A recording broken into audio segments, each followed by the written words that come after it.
Yeah, man, what's going on, world? It's the one only DJ Chase, the host of the Pregame Party Mix podcast on 20 Podcast Network, 6 radio stations, Dynasty Radio, Monday nights, 8 p.m. to 9 p.m., Divergent Media Entertainment Radio, 8 p.m. to 9 p.m. on Mondays, Street Madness Radio, Tuesday nights, 9 p.m. to 10 p.m., I think, if I'm not mistaken. And we got the new added station. Oh, we got 2 more stations, Spin Wax Radio, Monday nights, 8 p.m. to 9 p.m., and Famous Radio, 8 p.m. to 9 p.m. We got the one, the only, the author, the creator, the generator, the teacher, the educator, Miss Jaida Taylor, excuse me. How's everything, mama? Good. Everything's going good. Thank you for having me. Of course. All right. Well, first and foremost, I want to get people to know who you are. How I do my show is just talking about you. It's bringing you up. It's actually, educating people on you, what you do, your businesses, your books. You have a lot going on. You have a lot coming up. You have a brand for yourself. You have, just different things that you do, and sometimes people, my audience, I do a lot of different things. I do creatives, I do artists, playlist curators, authors, actors, all types of things. So first and foremost, where you from? I'm from Queens, South Jamaica, Queens, New York City. Yeah. What part? South Jamaica. So right out there on Baisley, what Nicki Minaj raps about. That's where I'm from. That's where you're from? Yeah, that's where I'm from. Now, you wanted to be an author. How long do you want to be an author for? Like, what made you say, you know what, out of all things, I could have been a gymnast, I could have been a singer, I could have been anything else. What made you want to be an author? Well, there was nothing else I really ever saw myself doing. I wrote my first book when I was 9. And ever since then, I was just like, this is how I want to live my life. I want to write. I want to make people happy. I want to share my thoughts with the world, and I want to hear other people's thoughts. So for me, it was kind of a no-brainer. I've always been like more attracted to words than numbers and things like that. So, that was pretty easy for me to make that decision. Yeah. And growing up in school, did you excel in English over every other subject, or? Yeah, I was always really good in English. I always got told that I talk too much in class. So communication was always something I was interested in. So yeah, I was always really good in like English, humanities, social studies, anything that had to do with like reading and writing, I was really good at. Okay. And, being an author, there's many great authors. There's a lot of, everything requires writing, even in math. In math, you have to take an English class. In calculus, you have to take English. So, being that you said, when you coming up, right, did you say, okay, I was inspired by this person? Who inspired you to be a writer? Because I know everybody has inspirations as well, too. So who inspired you to be a writer? Yeah, no. So my first poem that I ever memorized and recited was Mother to Son by Langston Hughes. And it was for like Black History Month, and we had to say it over the loudspeaker for the whole school. And I got such good reception from that. I was in like 3rd grade, and I got such good reception from that. Like everybody, all the teachers did such a good job. So ever since then, like I loved Langston Hughes. And then as I got older, like when I got to college and stuff, like I read a lot of his work, and I was just like, he can write anything. So he, for me, has always been like the gold standard. Like he can do fiction, he can do poetry, essay, memoir. Like he was it for me. So that's my bar. Langston Hughes? Yes, that's Langston Hughes. Okay, cool. And what's your favorite subjects to write about? Because like growing up in Queens, I know you've seen a lot, you dealt with a lot. What is like your favorite subjects to write about? Excuse me, subject. So definitely. When I was writing more poetry, of course, a lot of things were more personal. So I would write about, love, relationships, identity, that type of stuff. That's like the theme of my poetry.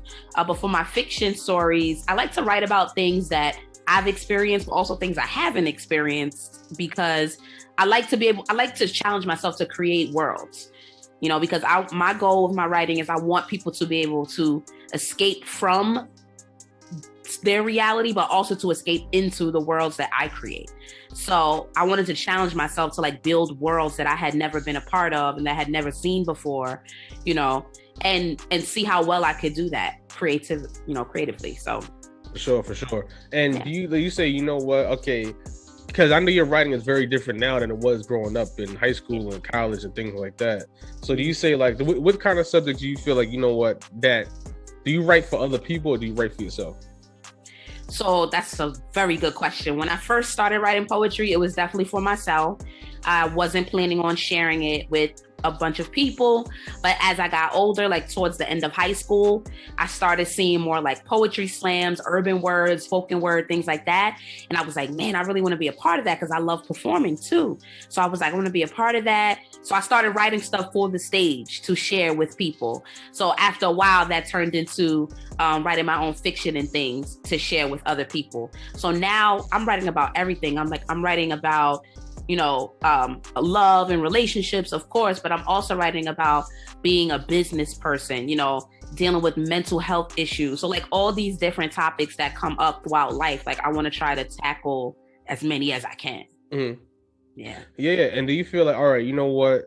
Because I know being in school, they kind of like make you write a certain way, or they make you stick to a certain way, or they tell you, okay, because even with me with music, people used to tell me all the time, oh, make it like this or this, that. Do you feel like a prescription? Yeah, like exactly, like a prescription. So do you feel like, okay, in this stage in the game, like there's no holds barred, or do you feel like, you know what, that you should like, in a sense, I'm saying like, okay, should I write for children's books? Should I write adult fiction? Should I write this to sell a book, or should I write this piece of Instagram like monologue type thing? Do you feel like, you know what, you could just capture everything? Yeah, it's hard like finding your authentic voice because you want to write authentically, you want to be yourself, you want to do what you're comfortable with, but you also want stuff that people are going to read that's going to be sellable, right? Because that's the whole point of writing your book. So there is like that line between like, okay, how far do I want to go in my career to push myself? Like I said, I wanted to challenge myself, but you got to have limits with that. But for me, I feel like I've been writing so long and I've been wanting this for so long that I'm really willing to try almost anything, probably except maybe like a picture book at this point. Yeah. But yeah, like I pretty much will try young adult, fiction, poetry. I'm ready to write all of it. And I think because I am such a big fan of Hughes and he was able to do all of those things well, that is what I aspire to. So I don't want to limit myself, to just one genre. Yeah. And do you feel like, you know what, you can, like, where you came from, do you feel like that kind of inspired you in a sense? Because there are not a lot of authors. I mean, there's authors, but there's not a lot of, how should I say it, big authors or mainstream known authors from New York. Do you feel like that, did that ever discourage you? No, because if you look up your favorite authors at some point, they all passed through New York. Like Langston Hughes is Harlem's own Langston Hughes. You know what I mean? Yeah. Like he wasn't born in Harlem, but he is Harlem. So like at any given point in time, any major creative has passed through New York and has been developed in New York in some way, shape, or form. So New York is the place that breeds talent and creative, people. So I'm not discouraged by that. For sure. And do you feel like, you know what? Okay, being that people are people's attention spans are the size of a roach. So do you feel like, you know what? Do you feel like, all right, people don't read as much. They how they obtain information is a lot different today, especially with the micro information. Do you feel like, you know what, you still have that passion to write from that, or do you feel like, you know what, it's going to get to the people regardless? Yeah, I don't think it's fair to say that people's attention spans are the size of a roach. That's a little harsh. I will say though, people need to be stimulated. They want to read things that are exciting. They want to read things that, like I was saying, either are going to help them escape out of something or help them escape into something. So like people just want to be entertained. They want to be stimulated. And as a writer, as any type of content producer, you have to live up to that and you have to provide that for your audience. So you may really have something that you really want to say and you feel like a story is very important. But if your audience is not going to be receptive to that, then you might have to say either I need to change this idea or just scrap it altogether and figure out something else. Yeah. And you put out your first official book, We Are Already Here, right? Story for Longer Chapters. How was that process? Oh, so Stories from Longer Chapters was my first ebook. It was like, it really just happened on a whim. I was on break. I was getting my master's degree and I was on break from grad school. And I was just like, let me just write something. So I just wrote up 5 stories and looked over them really quick. And I just uploaded it to Amazon. And then that was that.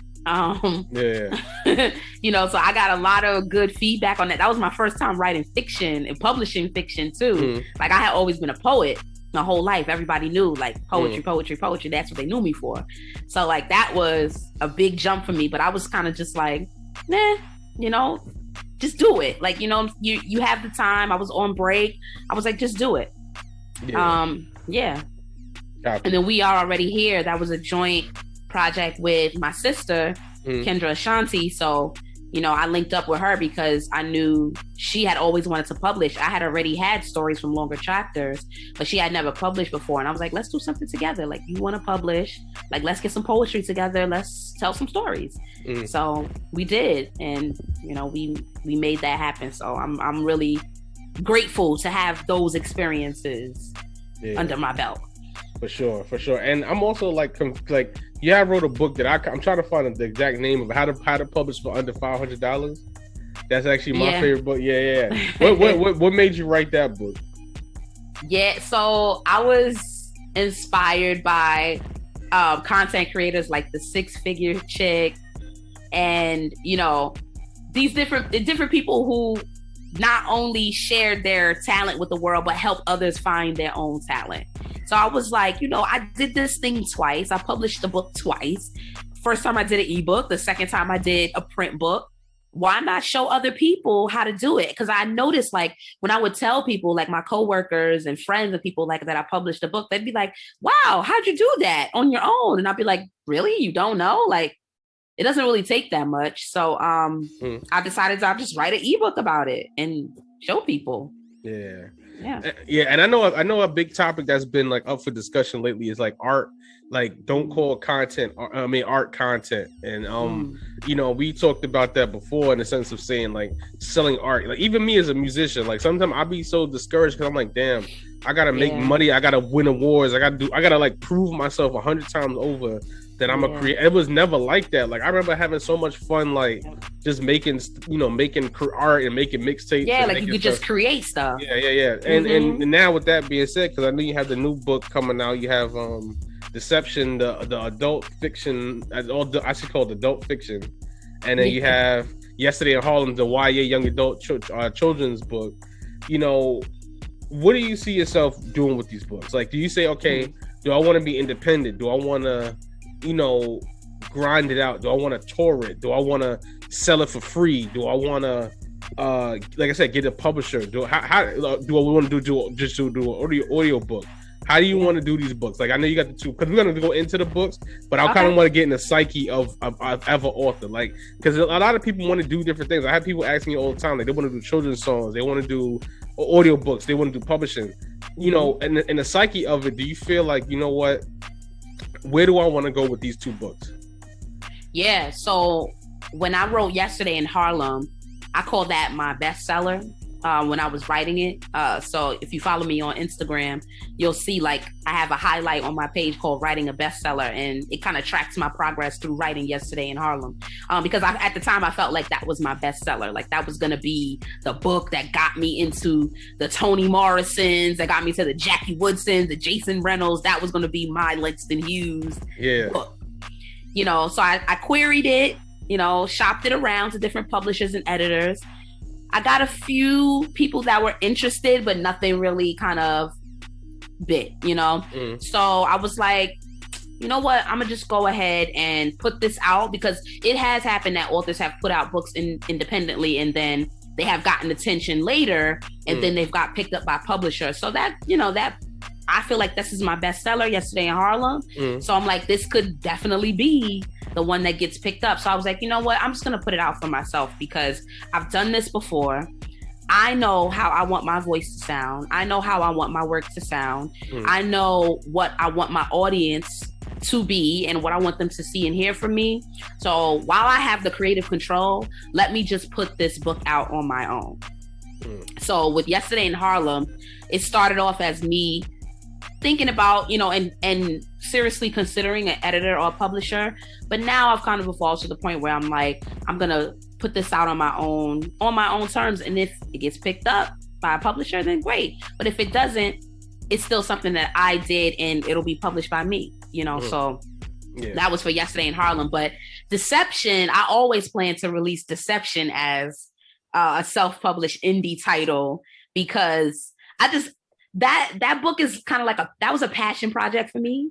And I didn't want anybody to come in and try to mess that up. Like, I have that just the way I want it. Like, I have it's going to be a good trilogy. It's going to be sexy. It's going to be, entertaining, a fast-paced read. So I didn't want to change any of that. Like, the voices of my characters, they talk like me, they talk like us. And I didn't want to have anybody come in and change that. Like, well, can you make that sound, a little bit cleaner here? Or can you change the language there? I was like, no, I wanted it to be real and authentic. So I always plan to put Deception out under my own brand. Got you. And with that being said, I know I have a publishing company, but it's for music. It's music and audiobooks as well too, because we did the check-in together as well. Yes. Check-in Queens, New York. He's doing all right. He's doing fairly good. I gotta do more marketing for it. But right. Do you feel like what's the name of your brand? Excuse me, your publishing brand. So right now I'm just publishing under my name, Jaida Taylor. But coming soon, I will have a more trademark name for my brand. So yeah, but right now I'm just publishing under my name, Jaida Taylor. Got you. And and I wanted to ask this too. Like, I was curious, like, who's your new favorite modern author? Like, I know you speak about Jason Reynolds. You speak very highly of him.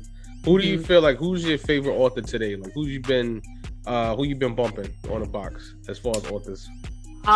So most of the time I'm reading YA because I teach high school, so I'm reading to see what my kids would like. So Elizabeth Acevedo has been high up on my list. She's also from New York. She's also a poet. She's just dope. She's amazing. She's one of those people who I feel like she can write anything too. So far I've only read she only writes in verse and poetry. But I would love to see more of what else she can do, because she's dope. Yeah, I love her. And what made her get your attention? Because why I'm asking this, because you being an author and a new author, you don't have enough material out yet. Not saying you have material, but to get that stick, that plaque on the wall. Right. What do you feel like? What do you feel like attracts these authors to you?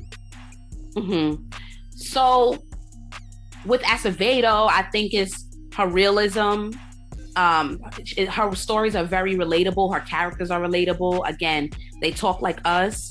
You can tell she's from New York. The story is set in New York, because a lot of times people will set stories in New York, but you could put those people and drop them in the middle of nowhere, USA, Montana or something, and they would still fit right in. New Yorkers, we don't just fit in anywhere. We stand out.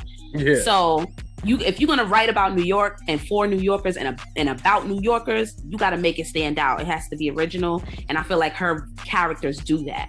And the way she tells her story, the pacing, it does that. And it's so relatable. When I read it with my kids, they just couldn't get enough of it. I cried at the end of both of her books, because they just the stories hit you so hard. They hit you in the gut, really. So, that's really what I feel like draws that's what drew me in as a reader. So I feel like that's what I want people to be drawn into when they read my stuff. I want my words and my work to stick with you after you finish, dang, and you thinking about it, that's the kind of impact that I want to have. Copy. And what do you feel like is going to take you to get to that point? A lot more, honestly, a lot of reading, because reading makes you a better writer. I tell this to my students all the time, so I live by it. Reading more, talking to people, going out into the world, experiencing things, being around people, even if, because as writers, we're very reclusive. A lot of creatives will say that, we like to stay to ourselves. And it's also true for writers. But being out in the world, seeing what's going on, even if you're not talking and interacting with people, but go sit in a park somewhere, people watch, see what people do, how they live their lives, how they interact. A story can come out of that, so just soaking up as much of the world as possible, watching new TV shows.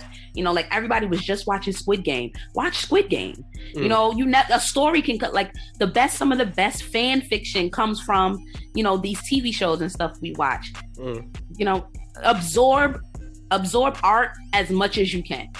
Gotcha. That's what I say. Yeah. And before we get out of here, do you feel like, you know what, you have to put out more pieces, more hits? Do you got to get your mixtape on? Do you feel like you got to put more writing out into the world? Of course.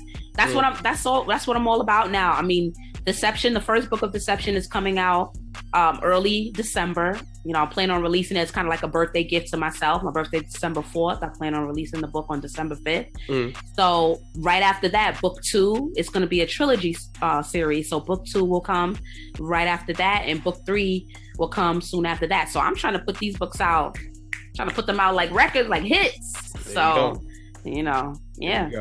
All right, Miss Jaida Renee, what's one piece of advice you have for any up and coming author? Best piece of advice is just to do it. Don't worry about if people are going to say no. Don't worry about if people are not going to like it. Don't worry about if they're not going to read it. Just do it. Be afraid and do it afraid. That's it.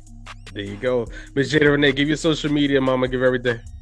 All right. So you guys can follow me on Twitter and Instagram at the Jaida Taylor. That's spelled Jaida Taylor. And I'm hoping that my Facebook group will be done soon so that we can connect there when Deception comes out. And because I know we're going to have a lot to talk about. So, yeah. Word. It's DJ Chase, the Pregame Party Miss Podcast. Thank you for coming on. We're going to do this again when a book comes out. We're going to do this again. So yes. You're going to get a lot of people feeding back. You know, we peoples. We're two peas in the pod. So, you know, everybody who listens to this now, man, thank you for tuning in. It's DJ Chase, the Pregame Party Miss Podcast on 20 podcast networks, 6 radio stations, Dynasty Radio, Monday nights, 8 p.m. to 9 p.m., Diversion Media Entertainment, 8 p.m. to 9 p.m. on Mondays nights, Famous Radio NYC, Monday nights, 8 p.m. to 9 p.m., Spin Wax Radio, 8 p.m. to 9 p.m. on Mondays, and Official Street Madness Radio on Tuesday nights. So I got a lot of radio stations. So, you know what it is, man. Jaida Taylor, Jaida Renee, you know what it is, the Pregame Party Miss Podcast. Cheer. DJ Chase TV. It's official. Come on. Locked in with DJ Chase on the Pregame